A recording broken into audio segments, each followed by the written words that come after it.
I couldn't be more proud to be talking about what we're about to talk about here on the CoastLife couch. We've got two of our own joining us, Ted Corriero, Ana Sofia Román, and the reason you guys are on the couch with us today is because you were nominated for an Emmy this week, and you also, Ted, have one more partner. He's not here with us. Who else is on that list? Tyler Wrightson, and he's our photographer, and he was part of this. So we want to make sure everybody gets a little credit here because it's a labor of love. Let's start with you, Ana Sofia. What was the story that led to this nomination?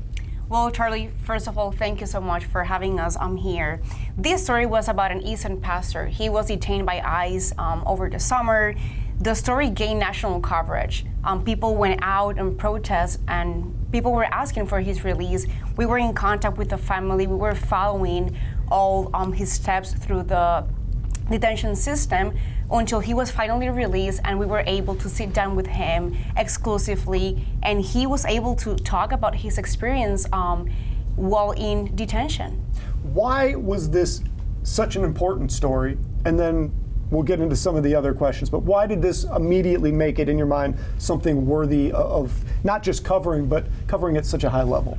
Pastor Daniel Fuentes Espinal has been part of the Eastern community for over 25 years now. He has been preaching at Iglesia Jesús del Nazareno Te Ama, and he's been a leader for years, and his presence, people were missing him, I should say. People were missing him, and he was the only pastor at the time of the church. So there was a whole community still waiting for Pastor Daniel Fuentes Espinal to be released from detention. Ted, I want to bring you in on this because I think that it's easy for me to understand, as somebody that's been a reporter my whole life, the reporter side of this.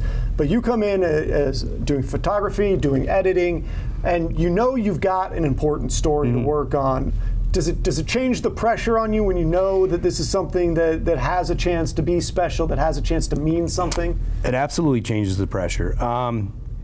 You get out of it as much effort as you put into this kind of thing. And with a story as important as this was, we wanted to get it right. And when you want to do things right, you always have to think about every little thing you do, from camera shots to music to editing. And that kind of effort, we put a lot of effort into this to make sure we got it right. And we both worked very closely on this together. And at the time, it felt like a lot of weight, but we knew that if we did this and we did it right, it would pay off. And now we have three people involved in this, and you said you guys worked very closely. What is the collaborative process like? Like, is it? Are you asking like, hey, I need this and that? Is Ted interjecting like, oh, what if we tweak this? How does that work? Because I think a lot of people at home, they see the final product. They don't necessarily know how the news sausage is made. It's for sure like a lot of brainstorming. Like, as you said, like, what do we need? How do we want to get that? For this story, we were even reaching to like NBC affiliates in DC and Baltimore to get video from facilities over there. So it was just like a lot of like checklist, like what do we need, how we can make this possible. Ted was a great asset, so was Tyler too, creating maps, like making the story easy to follow, because it was a very complicated story, and as Ted said, we worked very hard to make the story great but also tell the right story.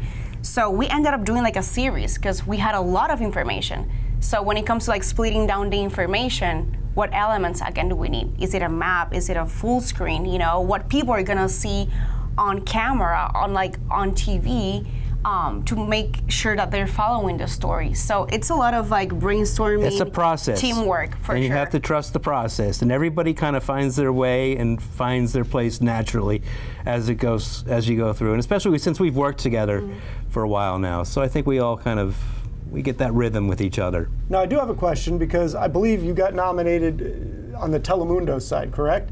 So that's your language, you speak that. Great. Ted, not a fluent Spanish speaker, so my question is about editing. When you're editing something that isn't your language, does it make it trickier? Are you having to go to Ana Sofia and go like, can I make this cut here, or does this work? How does that happen? And for me, it makes it trickier, but you kind of start to understand the language a little bit as you're working with it, and you I don't know how you do that, but it just happens naturally, and I'm like, you kind of figure it out. You kind of get immersed. Yeah. Now, I was with you guys this week when this got announced, and we're going to play this right now. We have a video of the moment that it came up, so you guys can see in real time Ana Sofia's reaction, because this is your first Emmy nomination. Esperanza.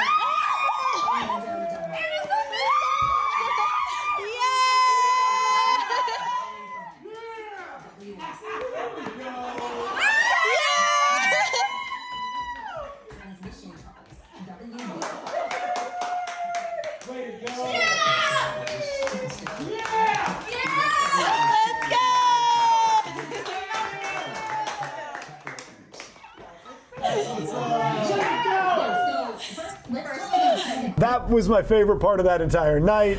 The whole station, very proud of your guys' group. Ted, you've won an Emmy before. You've been through this. For you, Ana Sofia, what did it mean just to be recognized by your peers? Wow. At first, I didn't react. As you were able to see in the video, Maddie came up to me and she screamed like Ana Sofia, and that's like the moment that I realized that it was me. Even though I was reading Esperanza Bajo Eyes on the screen, I was like, I couldn't believe it at first. But going back to your question, it means a lot. It's been a lot of effort, a lot of sacrifice, and a lot of work to make this happen. I'm very happy with our nomination, and again, I could have done it without Ted, Tyler, and our management team. Well, guys, we couldn't be more proud, as I said, and we hope that when the big awards come, you guys go and get that golden trophy and get to take it home. But no matter what, you've done something special with that story. If you're at home and you actually want to find that story, we still have that up on our websites. You can find it on our Telemundo website. You can find it on our CoastTV website as well if you're an English speaker. So it's a great opportunity to go revisit something that a lot of the journalism world in this area has deemed to be at least nomination worthy. So thank you guys for stopping by. We really appreciate it. Thanks for having us. Thank you, Charlie. All right, we're going to take a break. Don't go anywhere. More CoastLife after this.